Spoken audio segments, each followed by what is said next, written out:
A reading from the letter of St. Paul to the Romans, Romans 15:7. For this reason, accept one another, just as Christ also accepted you, in the honor of God.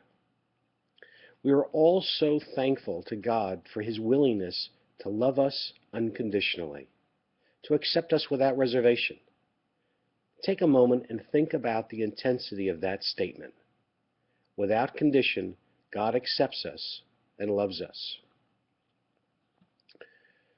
Yet, how often are we inclined not to accept others for one reason or another? It happens not because we are bad people, but because we have the weakness of being human.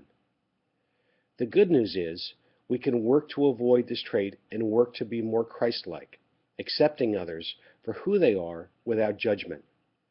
Years ago, when I was working on overcoming my temper, I learned to ask myself a question right before I lost my temper.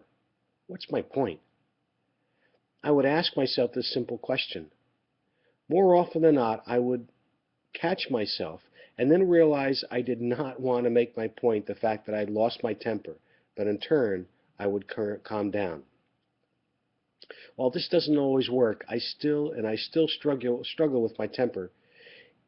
It has helped me to reduce the number of times when I lose my temper needlessly.